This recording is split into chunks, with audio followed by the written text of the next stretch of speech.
이별이 괴로운 진짜 이유, 그건 그 사람 때문이 아니었어요.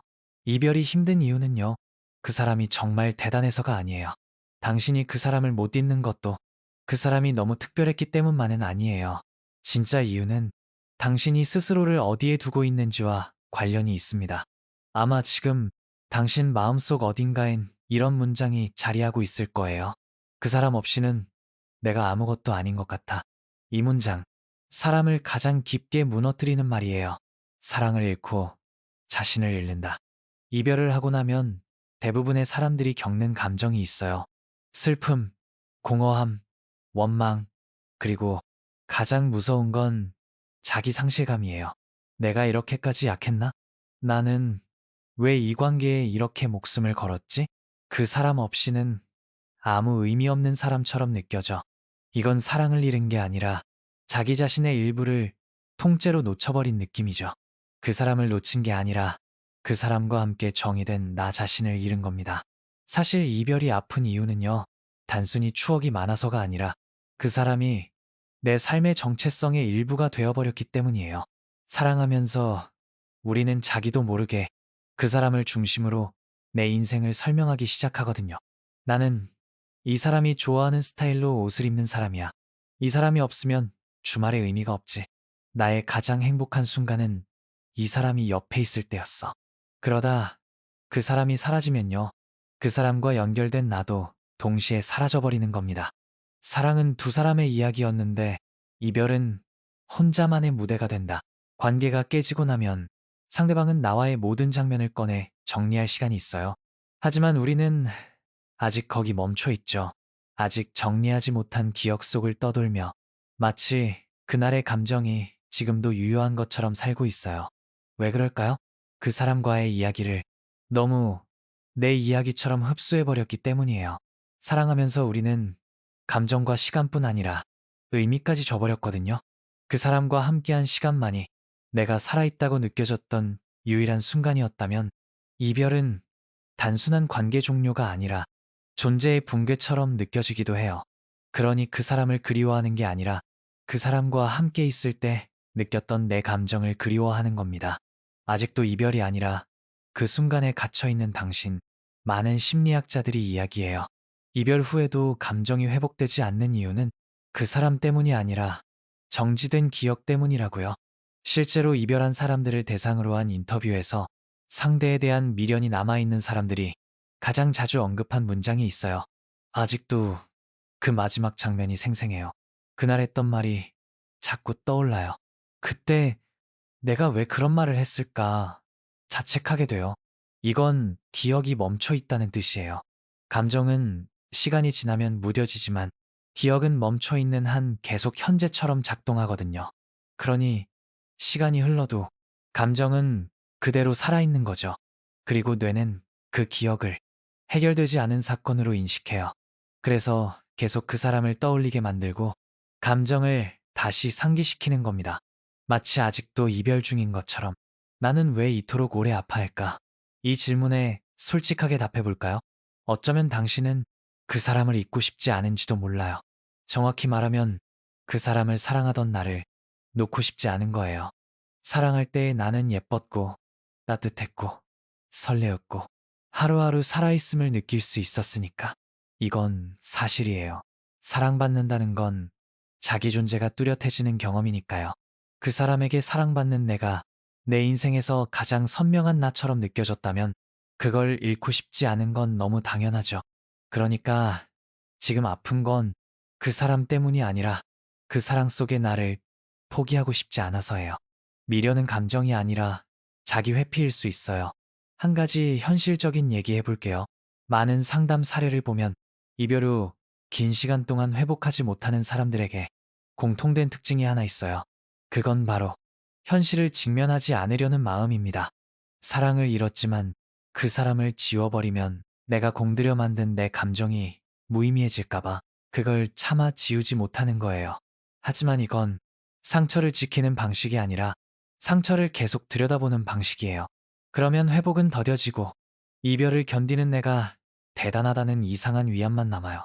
이건 감정의 늪에서 떠나고 싶지 않은 사람에게 흔히 나타나는 현상이에요. 왜냐면 떠나는 순간 이 관계는 정말 끝난 것 같아지니까요. 이별을 잊지 말고 해석해야 합니다. 그래서 정말 중요한 건 이거예요. 이별은 잊어야 하는 일이 아니라 해석해야 하는 사건이라는 겁니다. 나는 왜 이 관계에 이렇게 몰입했을까? 그 사람이 없으면 내가 아무것도 아닌 것 같았던 이유는 뭘까? 나는 사랑 안에서 무엇을 증명받고 싶었던 걸까? 이 질문을 피하지 않고 마주할 때 비로소 감정은 해소됩니다. 왜냐면 슬픔은 이해될 때 치유되거든요. 이해되지 않은 감정은 계속 머물러요. 우리를 붙잡고 시간을 흐르지 못하게 만들죠. 그래서 이별 후 해야 할 진짜 일은 감정을 밀어내는 것이 아니라 감정을 해석하는 것이에요. 기억은 버려야 하는 게 아니라 다시 써야 하는 거예요. 심리학에서 이런 말을 해요. 기억은 고정된 게 아니라 다시 쓰는 것이다. 우리는 어떤 장면을 떠올릴 때마다 그 감정을 조금씩 바꿀 수 있어요. 같은 장면이라도 지금의 시선으로 바라보면 새로운 의미가 생겨요. 예를 들어 그 사람이 떠나던 날 차가운 말투로 등을 돌린 장면이 있다면 그때 나는 아프고 원망스러웠겠지만 지금의 나로 보면 그건 그 사람도 감정을 감당하지 못했기 때문일 수도 있는 거예요. 기억은 절대적 진실이 아니에요. 내가 어떻게 기억하느냐에 따라 감정도 바뀔 수 있어요. 그러니까 꼭 기억하세요. 당신이 힘든 건 그 사람이 당신에게 준 고통이 아니라 당신이 붙잡고 있는 해석 때문일지도 모릅니다. 지금 이 순간부터 한 가지씩 바꿔보세요. 이제는 정말 묻고 싶어요.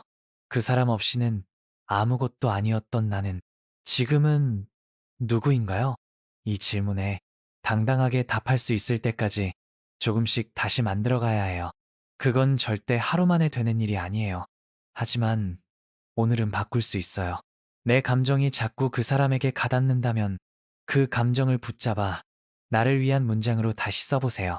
예를 들어, 그 사람이 날 떠났을 때 너무 아팠어 라는 감정이 올라오면 그 문장을 이렇게 바꿔보는 거예요.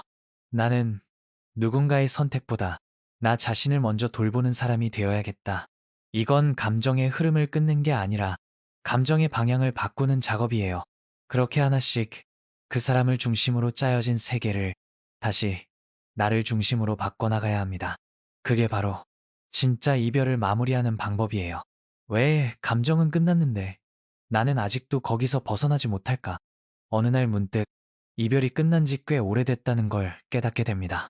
새로운 계절도 지나고 일상도 다시 돌아왔고 몸은 회사에 있고 카페에도 가고 여행도 다녀오지만 그 사람과의 기억만은 매일 같은 자리에서 같은 감정으로 나를 기다리고 있어요. 참 이상하죠. 이미 그 사람은 연락도 없고 내가 아파하는지도 모르고 살고 있을 텐데 나는 왜 여전히 그 감정에 붙잡혀 있는 걸까요? 감정은 지워지지 않는 것이 아니라 반복되고 있는 것입니다. 이별을 견디지 못하는 사람들에게서 자주 발견되는 한 가지 특징이 있어요. 그건 바로 감정을 기억이 아니라 습관처럼 만들고 있다는 점이에요. 어떻게 된 일이냐고요? 이별 후에 우리는 감정을 반복하는 환경을 스스로 만들어 갑니다. 예를 들어 이런 식이죠. 매일 아침 그 사람이 쓰던 머그컵을 멍하니 바라본다. 인스타에 들어가 그 사람 스토리를 확인한다. 우리가 걷던 길, 같이 가던 카페를 일부러 다시 지나간다. 그리고 돌아와서 이렇게 말해요. 아직도 그 사람이 너무 그리워. 하지만 잘 보면 감정이 먼저가 아니라 감정을 꺼내는 행동을 먼저 한 거예요. 감정을 반복하면 뇌는 그것을 필요한 정보로 착각합니다. 뇌는 굉장히 단순한 시스템을 가지고 있어요. 자주 사용하는 감정과 생각을 중요한 것으로 판단하죠. 그래서 매일 그 사람을 떠올리고 그 장면을 곱씹고 상처받았던 말을 반복적으로 되새기면 뇌는 이렇게 생각합니다.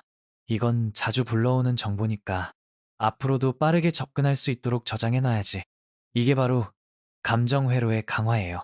그래서 시간이 지나도 감정이 약해지지 않고 오히려 더 빨리, 더 강하게 되살아나기까지 하는 거죠.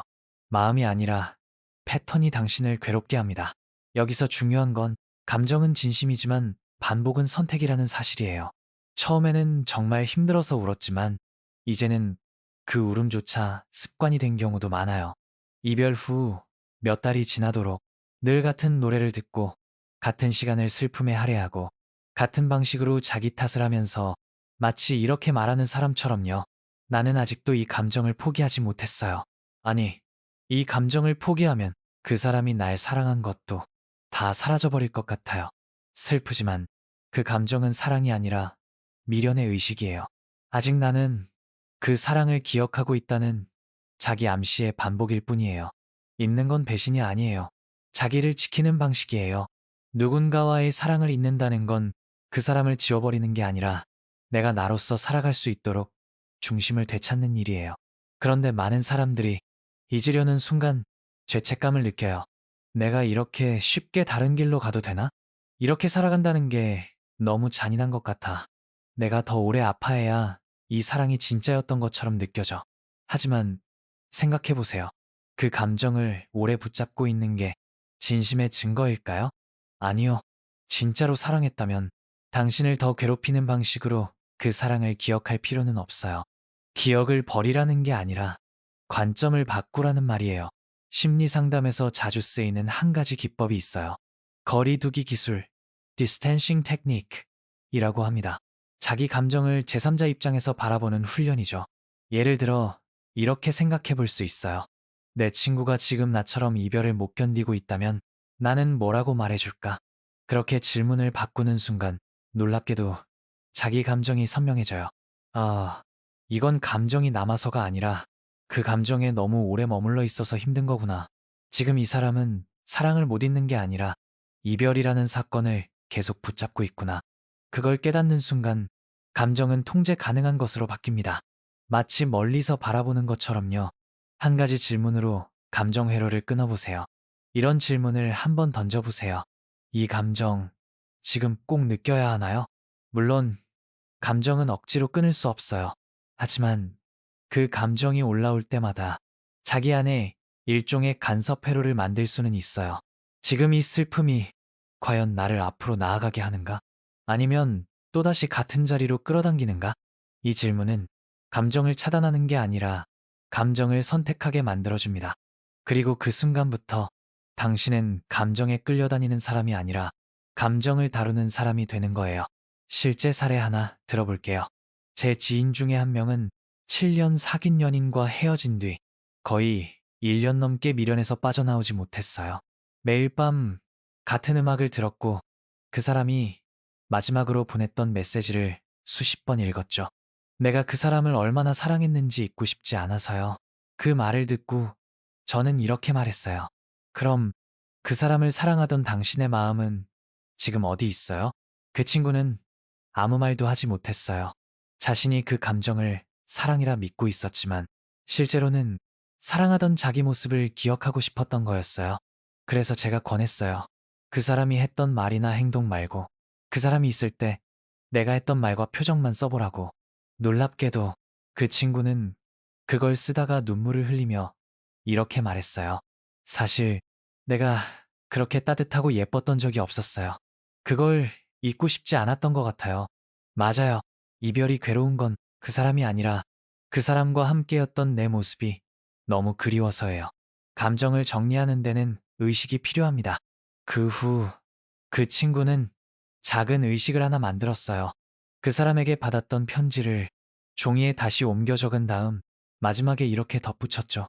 이제 이 감정을 떠나보내겠습니다. 사랑했고, 감사했고, 그러나 나는 더 이상 과거의 나에게 머물지 않겠습니다.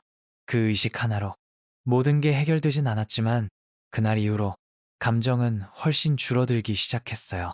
왜냐하면 스스로 끝을 선언했기 때문이에요. 그건 감정을 억누른 게 아니라 감정을 다시 해석한 순간이었거든요. 당신도 한 가지 의식을 만들어 보세요. 오늘 밤 혼자만의 시간을 만들어 이렇게 적어보세요. 나는 왜 이 감정을 반복하고 있었을까? 이 감정 속에서 나는 어떤 나로 살고 있었나? 이제부터는 어떤 감정을 선택하며 살고 싶은가? 이건 글을 잘 쓰는 게 중요한 게 아니에요. 그저 당신의 뇌에게 알려주는 거예요. 나는 이 감정을 반복하지 않기로 선택했다고. 그 순간부터 감정은 습관이 아니라 선택 가능한 감정으로 바뀌기 시작할 거예요. 사실 나는 슬픔을 포기하지 못하고 있었습니다. 왜 아직도 그 사람이 꿈에 나올까? 이젠 정말 끝냈다고 생각했는데 어느 순간 또 생각나. 안 보고 안 들어도 괜찮았는데 문득 사진 한 장, 노래 한 곡에 무너져 버려요. 이건요, 감정이 아직 남아서가 아닙니다. 감정을 되풀이하는 내가 남아있는 겁니다. 슬픔은 분명 고통인데 이상하게 사람은 그 감정에서 쉽게 벗어나지 못해요.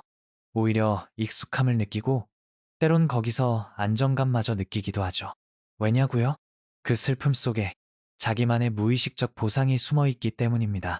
슬픔에 중독된 사람은 자기 안에서 보상을 얻고 있어요. 심리학에서 감정 중독, emotional addiction 이라는 개념이 있어요.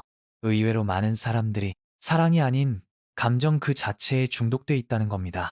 이별 후 슬픔을 자꾸 되새기는 이유는 그 감정이 너무 커서가 아니라 그 감정을 느낄 때 내가 살아있는 것처럼 느껴지기 때문이에요. 자꾸 아프고 슬픈 생각을 떠올리는 이유, 그 안에는 이런 무의식이 숨어 있어요.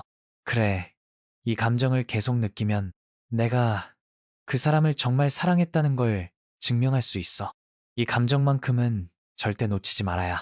내가 얼마나 진심이었는지 잊히지 않아. 즉, 감정 자체가 사랑의 증거가 되어버리는 거예요. 감정을 놓지 못하는 게 아니라 감정을 통해 존재를 증명하려는 것이에요. 한 청취자가 이렇게 말한 적 있어요. 사실 그 사람에 대한 감정보다 그 사람을 사랑하던 나 자신이 너무 소중했어요. 그 감정을 놓으면 내가 그때 진심이 아니었던 것 같아서 마치 나를 배신하는 기분이 들어요. 이 말 많은 분들이 공감하실 거예요. 그 사람보다 그 사람을 바라보던 내 눈빛, 그 사람을 기다리던 내 설렘, 그 사람을 위해 울던 내 마음이 더 아름답고 더 뜨겁고 더 생생했던 거예요. 그래서 그 장면을 잊는 게 아니라 붙들고 있는 겁니다. 왜 고통스러운 기억인데도 자꾸 거기로 돌아가게 될까요? 정말 역설적인 사실 하나 말씀드릴게요. 사람은 익숙한 감정을 안전하다고 착각합니다. 설령 그 감정이 고통스러워도 그 고통을 이미 수십 번 겪었기 때문에 예상 가능한 감정으로 받아들이게 되는 거죠. 이걸 감정의 내성이라고 해요. 그래서 우리는 행복한 감정보다 슬픈 감정에 더 오래 머물 수 있어요.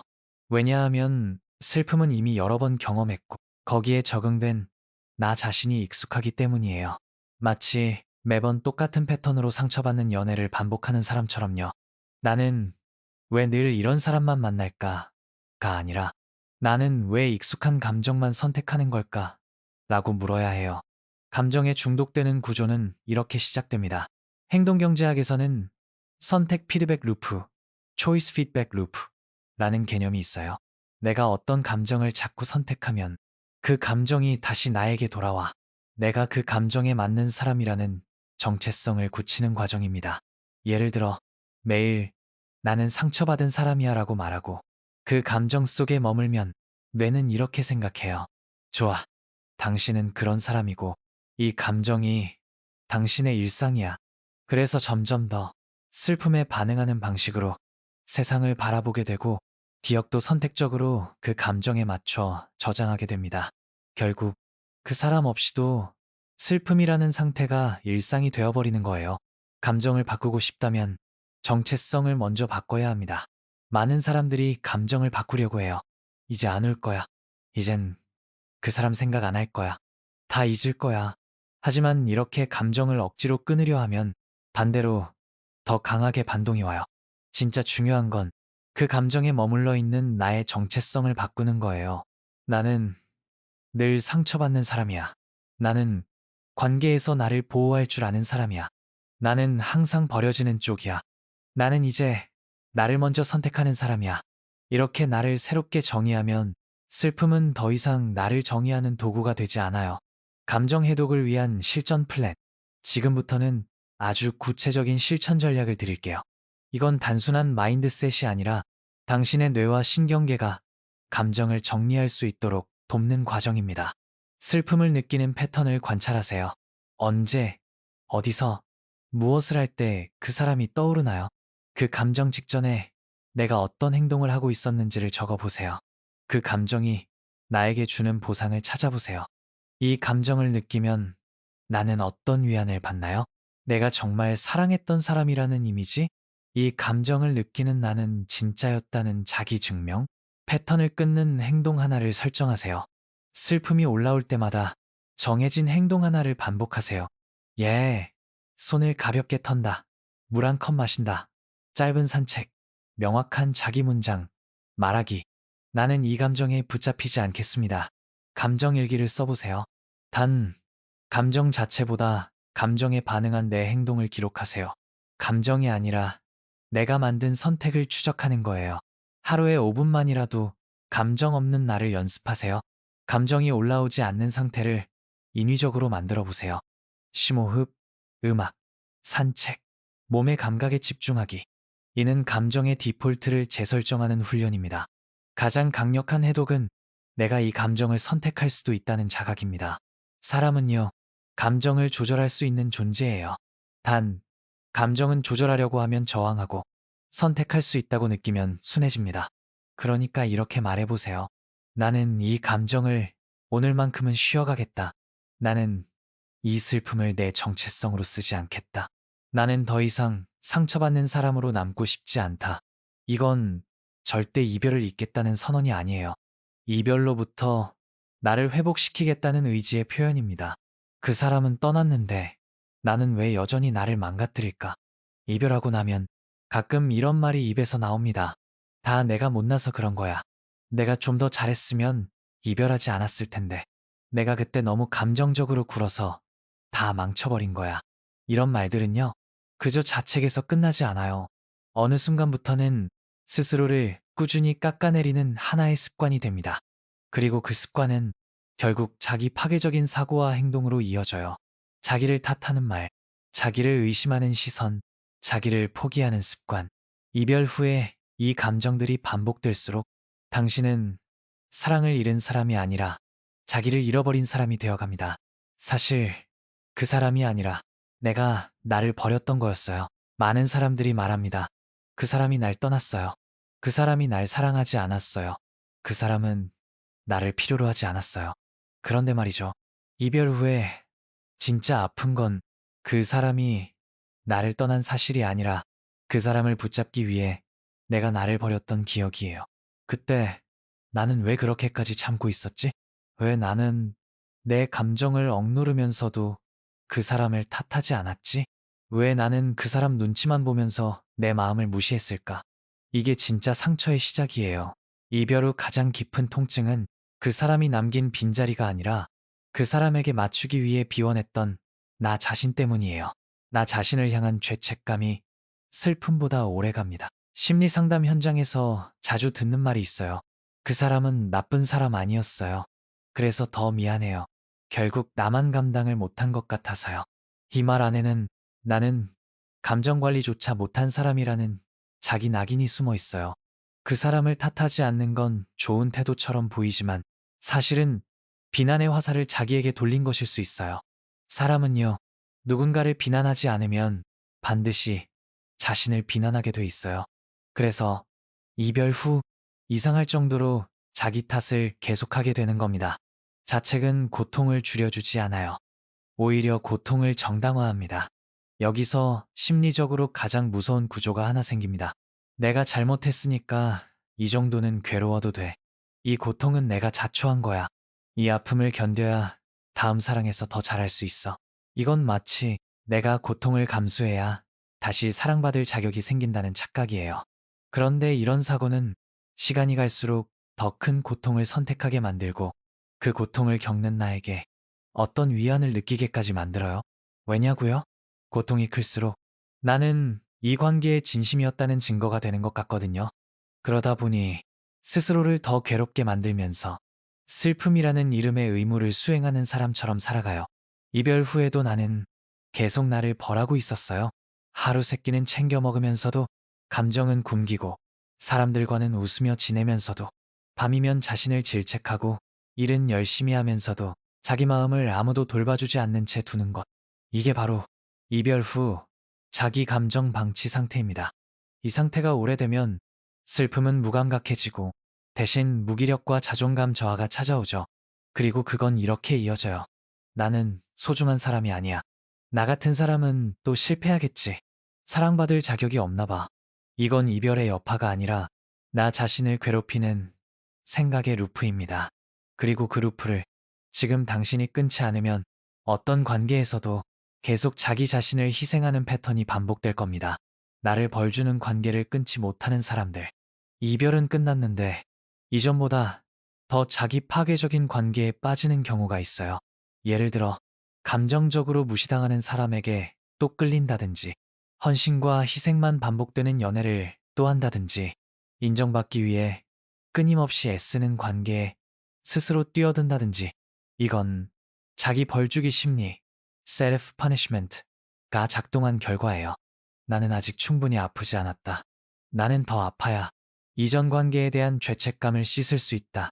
이 심리는 당신을 다시 상처 주는 관계로 이끕니다. 그리고 그곳에서조차 괜찮아, 이건 내 탓이니까 라고 스스로를 정당화하게 만들죠. 이별의 고통을 끝내려면 자기 안의 죄책감부터 멈춰야 합니다. 이별의 슬픔은 누구나 겪어요. 하지만 죄책감은 스스로 만드는 감정이에요. 그 감정을 멈추기 위해서는 하나의 허락이 필요해요. 그건 바로 이런 문장입니다. 그때의 나도 최선을 다한 사람이었다. 이 문장이 당신을 자책에서 꺼내줍니다. 그리고 이 말은 단지 따뜻한 말이 아니에요. 팩트입니다. 그 관계에서 당신은 사랑을 해봤고, 기다려봤고, 참아봤고, 표현해봤고, 버텨봤고, 결국엔 놓을 줄도 알았어요. 그걸 부정하면 그 시간 전체를 부정하는 거예요. 그러니까 이제는 그 사람을 용서하는 게 아니라 그때의 나를 용서해야 해요. 스스로에게 처음부터 다시 말 걸어보세요. 다음과 같은 문장들을 종이에 적어보세요. 그리고 목소리를 내어 스스로에게 들려주세요. 나는 그때 내 감정이 서툴렀지만 진심이었다. 나는 누군가를 사랑할 만큼 따뜻한 사람이었다. 나는 내 마음을 무시한 게 아니라 지키고 싶어서 참은 거였다. 나는 그때도 나름대로 최선을 다하고 있었다. 나는 이제 과거의 나를 벌주지 않기로 해. 이건 마음 치유가 아니라 감정 구조를 재설계하는 작업입니다. 뇌는요, 말해준 감정을 기억합니다. 그러니까 입 밖으로 말해야 해요. 글로만 쓰지 말고 진짜 나에게 들려줘야 감정이 다르게 저장되기 시작합니다. 그리고 마지막으로 이렇게 스스로에게 말해주세요. 그때 내가 몰랐던 건 사랑보다 더 지켜야 할 건 나 자신이었다는 거야. 그걸 지금은 알게 됐어. 그러니까 이젠 나부터 먼저 사랑해볼게. 당신이 진심으로 이 문장을 말할 수 있다면 그 순간부터 이별은 단지 과거가 아니라 성장으로 넘어가는 경로가 됩니다. 이별은 끝났는데 왜 아무것도 느껴지지 않을까? 한동안 참 많이 울었죠. 슬퍼서, 억울해서, 견딜 수 없어서, 눈물이 그치지 않을 만큼 감정이 넘쳐났던 시간이 있었어요. 그런데 지금은 이상하게 아무 감정도 남지 않았습니다. 눈물이 나지 않아 이상하고, 웃어도 가짜 같고, 누군가 새로운 사람을 소개해줘도 그냥 괜찮아? 지금은 아무 생각 없어라는 말만 나옵니다. 이별의 후폭풍은 지나갔는데 문제는 그 다음이에요. 아무것도 느껴지지 않는 나. 이 고요하고 무기력한 상태가 가장 길고 가장 버거운 시간입니다. 감정이 사라진 게 아니라 감정을 느끼는 내 감각이 닫힌 겁니다. 사람은 큰 고통을 겪고 나면 뇌가 방어기제를 작동시켜요. 그걸 감정마비, emotional numbing 라고 부릅니다. 이건 트라우마 회복 과정에서도 나타나는 반응이에요. 슬픔이 너무 컸던 사람은 감정을 차단해서 견딜 수 있도록 자기 감각을 일부러 무디게 만들어요. 그래서 생기는 현상이 이거예요. 예전엔 좋아하던 게 더 이상 설레지 않는다. 음악이 들려도 아무 감정이 안 일어난다. 재미있다는 말을 들은 드라마를 봐도 무표정하게 끝까지 본다. 감정이 아니라 기계처럼 사는 느낌이 든다. 이건 게으름이나 의욕 부족이 아니에요. 감정 에너지의 고갈, 그리고 감정 자체를 느끼는 회로의 과부하 때문입니다. 이 시기는 슬픔보다 더 조심해야 합니다. 사람들은 흔히 말하죠. 그래도 이제는 안 울잖아. 이제 좀 괜찮아진 것 같네. 시간이 약이야. 곧 다 괜찮아질 거야. 하지만 감정이 없는 건 회복이 아닙니다. 오히려 회복이 정지된 상태일 수 있어요. 왜냐면 우리가 삶을 다시 살아가려면 기쁨뿐 아니라 슬픔, 분노, 설렘, 무서움 같은 감정의 전체가 제 기능을 해야 하거든요. 감정을 꺼버린 채 사는 삶은 기쁨도 못 느끼고 슬픔도 견디지 못하고 사랑도 회피하게 됩니다. 그래서 지금 이 고요한 무표정의 상태는 조용하지만 가장 위험한 감정 마비 구간입니다. 마음은 비워져야 채워지지만 너무 오래 비워두면 방향을 잃습니다. 공허함은 필요해요. 감정을 정리하려면 일정 기간의 무념무상이 필요하니까요. 그런데 그 공허함이 삶의 방향까지 사라지게 만들면 그건 감정의 정리가 아니라 감정의 포기가 돼요. 무엇을 하든 재미가 없고 어디를 가도 허전하고 사람을 만나도 피곤하기만 한 상태. 이건 단순한 휴식기가 아니라 감정 회복을 멈춘 뇌의 신호일 수 있어요. 감정 회복은 기억 회로가 아니라 경험 회로를 다시 켜는 겁니다. 많은 분들이 이별 후 감정이 회복되길 기다려요. 하지만 그건 기다린다고 오지 않아요. 감정은 느껴야 돌아옵니다. 그리고 느낀다는 건 머릿속이 아니라 몸과 감각을 다시 사용하는 것에서 시작돼요. 예를 들어볼게요. 좋아하는 향기를 다시 쉬어보는 것. 예전에 갔던 장소를 새로운 시선으로 다시 걸어보는 것. 좋아했던 노래를 지금의 나로 다시 들어보는 것. 손으로 무언가를 만들어 보는 것. 그림, 글, 요리, 운동. 이 모든 건 뇌에게 이렇게 말해주는 행위입니다. 나는 다시 느끼고 싶다고. 그렇게 감정 회로는 기억이 아니라 새 경험으로 복구돼요.